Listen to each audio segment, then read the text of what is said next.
Welcome back to Echo Ridge and another episode here in our Captain of Industry series.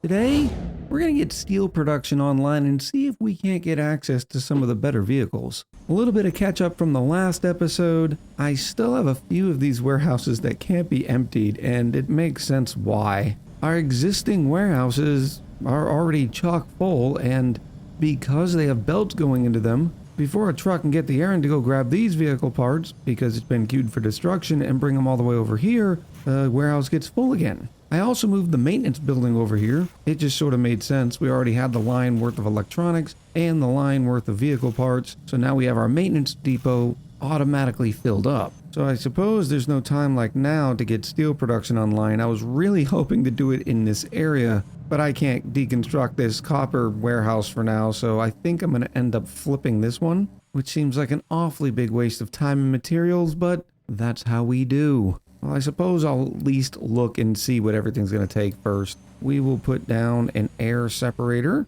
just to see how it looks. Nitrogen and hydrogen coming out. We're probably just going to burn the nitrogen or release it back into the atmosphere. I'm not sure what we'll do with it quite yet. In fact, we'll go into planning mode, and that way they won't actually build all this stuff until I'm sure we know what we're doing. Then we need an oxygen furnace that's going to take molten iron, not this iron, so the iron coming out of here. So I suppose I can deconstruct these guys. Looking at some of the numbers, it can take 24 molten iron every 60 seconds, which lines up because we're producing 24 molten iron every 60 seconds. So we only need one oxygen furnace. We're running into the same problem of removing all these iron, so I think we're going to do something a little cheeky and do a quick remove. And I don't know what happens to all those materials. I'm just going to hope that they ended up in the shipyard. 307. Let's see if we can test this theory. There's 30 copper in there right now. If I do the quick remove, there's now 42.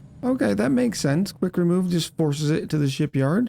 Using the power of Unity, I'm going to do it everywhere. We're going to waste all sorts of Unity. We're up at almost 60, so it's not too big of a deal. If you're having trouble how to explain Unity in a game like this that's built on a simulation, just imagine it's the power of the people. They just all walked out from their shipping containers and started hand carrying sheets of iron to the shipyard. And this is exactly why I chose to build this in planning mode, because this can look a lot better if I just move this over just a smidge like that. I can also get rid of that guy. And now I can put my little O2 pipe directly in there. This thing creates 36 oxygen every 60 seconds. And this only requires 18. Easy peasy. And then our molten steel is going to come out and will need to be cooled, but it can't be cooled the metal caster way. It has to be cooled by a cooled caster, which requires water. What else is new? So I will put this, say, right here. And this can deal with 12 molten steel every 60 seconds.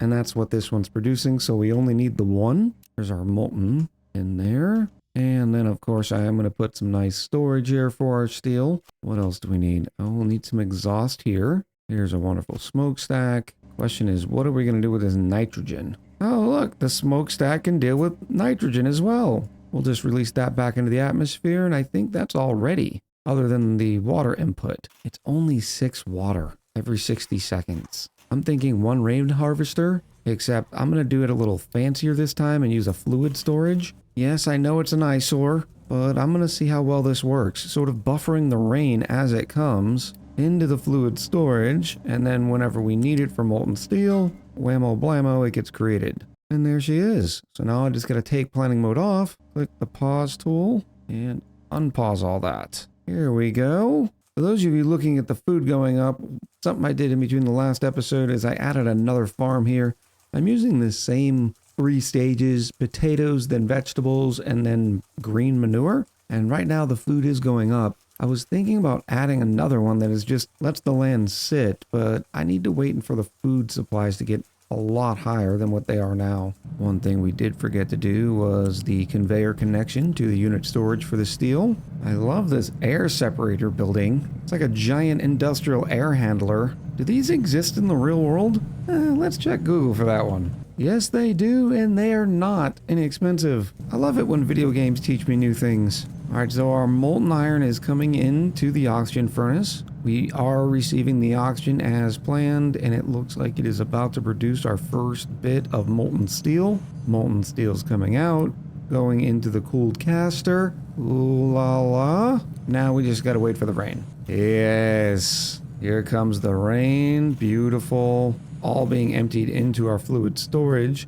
because my thought was that since it only takes 6 water, the rain's going to be able to keep up with that. Whether or not that's true, who knows? I'm guessing at this point. And there's our first batch of steel being cooled. And there we go, our first little bit of steel moving on up in the chain. Now I thought, because in the path going towards the next vehicle sizes, it unlocked construction 3, which does give us the access to the assembler 3. I see it here. I do not see concrete mixing 2, and I thought about adding that because our concrete mixer is a little bit slow right now. It's not too big of a deal, but it's a little behind because it's filling up the 2 warehouses worth of concrete here for all of the construction part 1s. Now I don't see the concrete mixer down here, but I think the reason is because it requires 40 construction part 3s to create. So until I create the construction part 3s, it's probably hidden. So I'm going to keep an eye on it, but for now, I'm going to try going up to the vehicle depot 2, which is going to take a lot of construction 2 parts. So it's going to take a minute, especially considering we're down to 65. This process here took quite a bit, and I can see it's going to be limited by the fact that, well, it hasn't been raining very often. It's still mostly keeping up, but I'll keep an eye on it. I'm starting to think I should probably set up a second assembler for construction parts 2, especially considering we're about to start going into construction parts 3. The odd thing though is it's going to be a little clunky. I got to bring them both out and then split them both, and that doesn't feel great. I mean, look how bad that assembly line looks. I don't know if I can deal with that. I could just upgrade this to an assembly 3, but that requires 25 construction parts 3, which of course takes steel and construction parts. Well, steel and construction parts 2. And we're having a problem getting our backstock filled now. Alright, let me see what I can do. This is going to be disgusting. Which, of course, I did not have enough construction parts 2 to build more assembler 2s. So, time to deconstruct those and start back all the way over. Add an assembler 1. Womp womp. I'm just going to stick it over here for now. They can hand deliver some of that stuff for a minute. In fact, I'll do 2 of them. There we go. Now I can start building assembly line 2s again. And I'm going to try to build 2 of them right here. It's going to look a little ugly. I know. First, we'll line up the first conveyor to take in construction parts. And then I have this one here that can take the second one. Now, the difficult and ugly thing is getting this line over to this side. And I think I'm going to do it by putting a flat connector. Oh, let me move this over. That way I have a little bit more room in here. Put a flat connector right there. Have it come out and up and over. No. You don't have to do all that nastiness. Yes, this is a little bit better. Don't judge me. And then I'll have both of these outputting to 1 storage. Yeah, we'll have them both go to 1 storage. And that way I can come directly off of that for construction parts 3. Which I still don't know if they're actually needed. But now we have double the throughput of construction parts 2, and it just looks somewhat ugly, which means I can get rid of these temporary measures there. And then I'll add on to the mess by adding some construction part 3. Building right there. They're still going to have to manually bring steel from here over to here, but that is not too big of a deal. Select a recipe, construction part 3s, and a little bit of storage for it. And yeah, I'll put them all in line, even if the conveyor chute's not going to look as pretty. Now it takes twice as many construction parts 2 to make construction parts 3, and the same goes for construction parts 2. It keeps doubling the requirement, which is why I ultimately wanted to double our throughput of construction part 2s. Good thing is it only takes 3 steel every minute and can hold up to, what is this, 40? So I'm not too concerned about the trucks having to do that little bit of manual lifting. But now we have construction parts 3. So did my concrete mixer come up? Where's my concrete mixer? Yeah, I'm confused. I can't find my concrete mixer. Yeah, despite being up to 44 construction parts 3, I still can't find the concrete mixer in any of the buildings. So let me know in the comments below what I am missing. I'm pretty sure it's something obvious.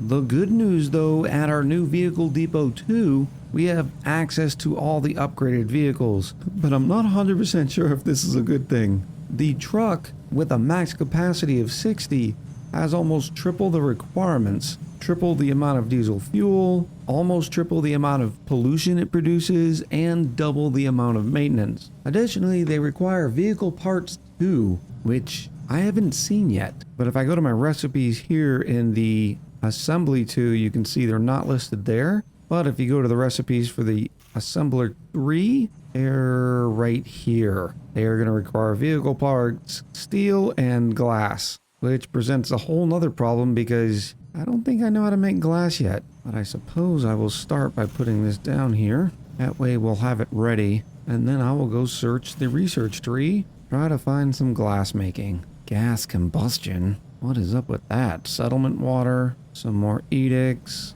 I wonder if the reason why I don't have my concrete mixer too yet is because I haven't unlocked the regular mixer. Down here in organic fertilizer. Nope. I am not going to get into it though. Let's see, storage 2, large generators. Yeah, I don't see where glass is, people. Here's housing 2, way back here. I should probably do that, shouldn't I? I also found the food market 2 over here, which can provide multiple types of products.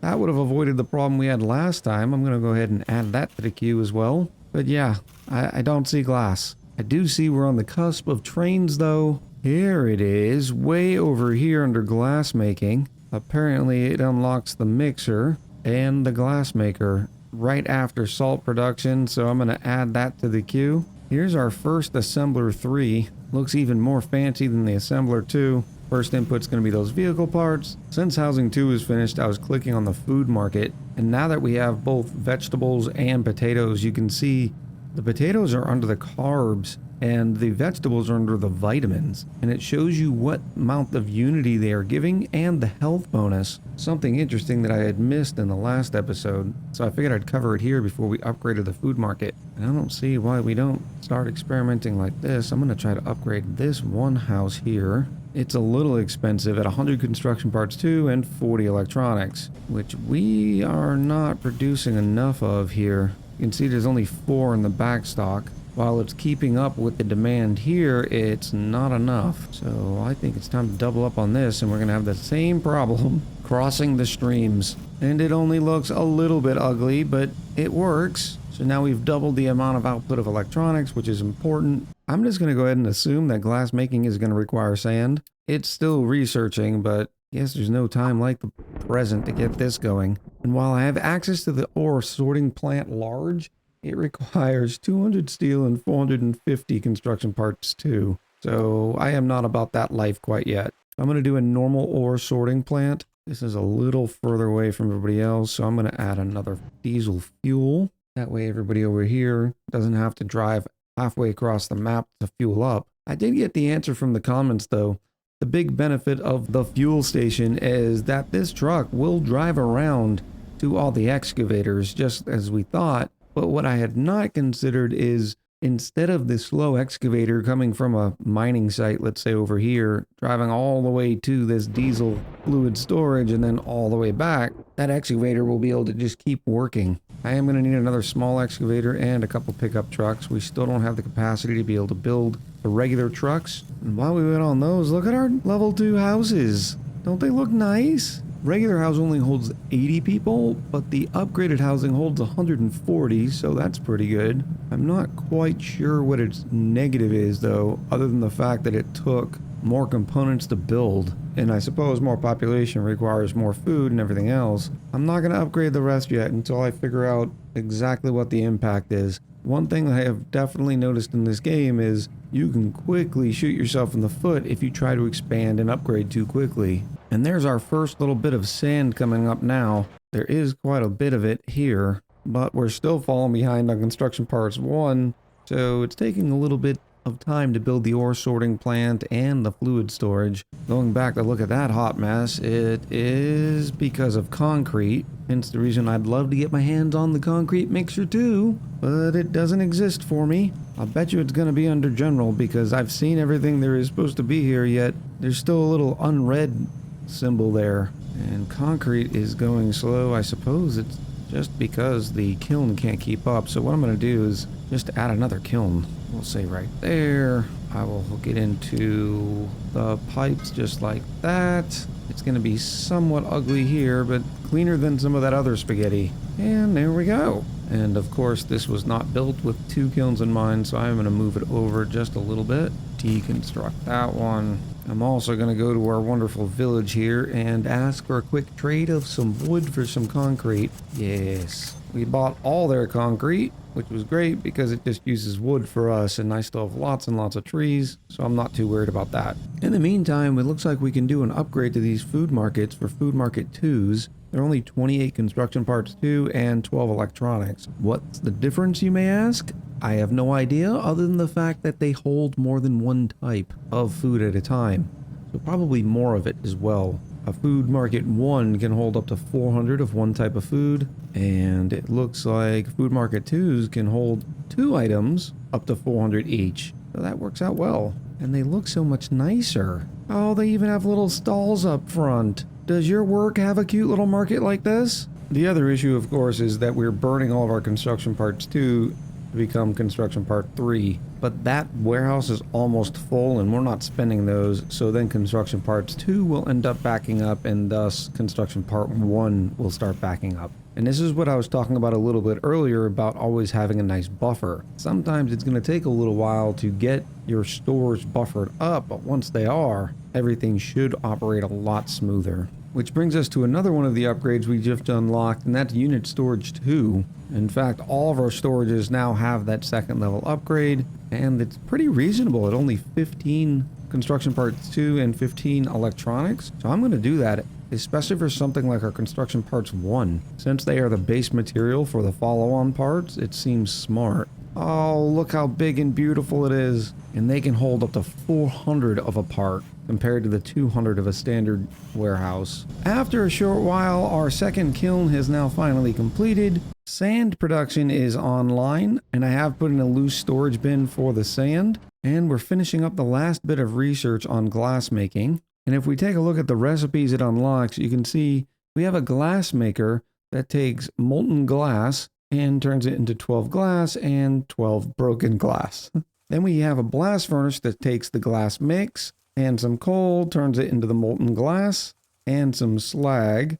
And in order to get the glass mix, you can combine limestone, sand, and salt, and acid if you have it, to get a bunch of glass. So it looks like we're also going to need some salt. You can also take all that broken glass and turn it back into more molten glass and some exhaust. I'm not quite sure which one we're going to be doing, but it looks like I now need to get salt production up to be prepared to be put in the mixer. Now this is a whole separate industry, so I'm not exactly sure where I want to put it. Over by the sand seems like a not bad idea, but I don't know what the whole salt thing's going to take. We did finish it up. We have a seawater pump here and an evaporation pond. And it looks like you take the seawater pump and plug it right into the evaporation ponds? I do not know. It says it takes seawater or brine. I don't think we have access to brine quite yet. So let's go grab some seawater, which means I am definitely not doing this all the way over by the sand. Now, a little earlier, I did have to move the dump here, the liquid dump, because we've been adding so much more material that it didn't have good access to the ocean. I don't think we need our trade depot for a little while. That way they can concentrate on filling all that in. And it looks like this point here kind of works, so I will plug that in. I'm sure it's fine grabbing the seawater directly where we're pumping the toxic stuff. Not a big deal. And I'm going to take this level 1 evaporation pond. The level 2 is heated and requires a lot more parts. And then I'm going to put it maybe like right here. I suppose we have finished a lot of this stuff, but this was going to be my whole seaport area. All right, we'll move it eventually. Put that there. Actually, no, we will not, because it looks like it needs to be flipped. Seawater goes in that side. Plugs right in there. Gonna set our recipe. Give me seawater and make me some salt. It only gives me 3 salt every 60 seconds. That's not a lot, so let's go ahead and try to make another one here. Will it fit? Maybe? I can't really get it to fit. This is not working out well so far, but I will provide some loose storage here. And now we'll start storing all that salt. Only 3 salt every 60 seconds. Tell you what, I did manage to find a way. It's going to look a little jank because it's got to go up a little bit of a hill. And now we've got twice the salt coming out, which makes a lot more sense because the mixer takes sand, limestone, and salt to make the glass mix.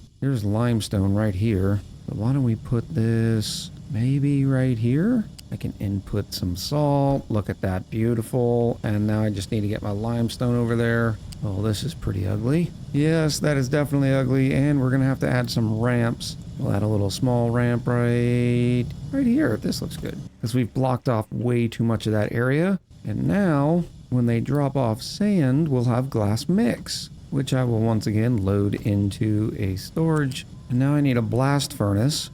This is getting complicated. I should have done this with a little bit more room. Blast furnace right here? Sure. And the blast furnace, we set the recipe to take glass mix and coal, and it'll turn into molten glass, slag, and exhaust. But when I look at this, I'm going to get 60 glass mix per 60 seconds. So in order to have the most throughput, I would need 2 blast furnaces. So maybe it's better if I do them like this. That way I have enough room to put in some coal. And because I have so many conveyors over there, I'm going to put the coal drop off, say here, because I need to get one of these here.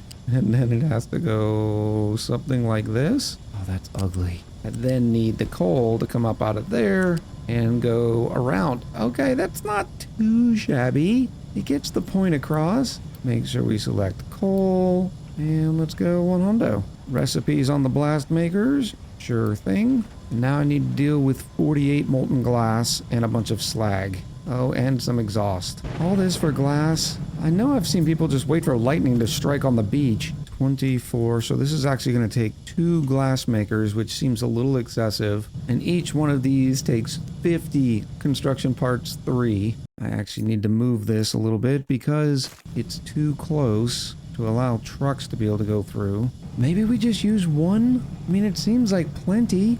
Yeah, let me get rid of some of this. And for every 12 glass it's also creating a bunch of broken glass. And I'm pretty sure that is contained by loose storage. So we'll go there to there. And then a unit storage here for our glass. And we are creating a bunch of slag, so I'll also create one over here for the slag. Out through there. And then tell them to keep it empty. Well, that's quite a bit just for some glass, but glass production's on the way. Does anybody remember why I need glass? Guess I'll put it on the things to track now list. And if we ever need to expand it, we can, but that was a lot of parts. Now, why did I need glass? Oh, it was the vehicle parts too. And we don't need too much, so I'm very happy with the way that's turning out. Now I just need a storage for my vehicle part. We'll put it right here. We may end up having to increase vehicle parts production.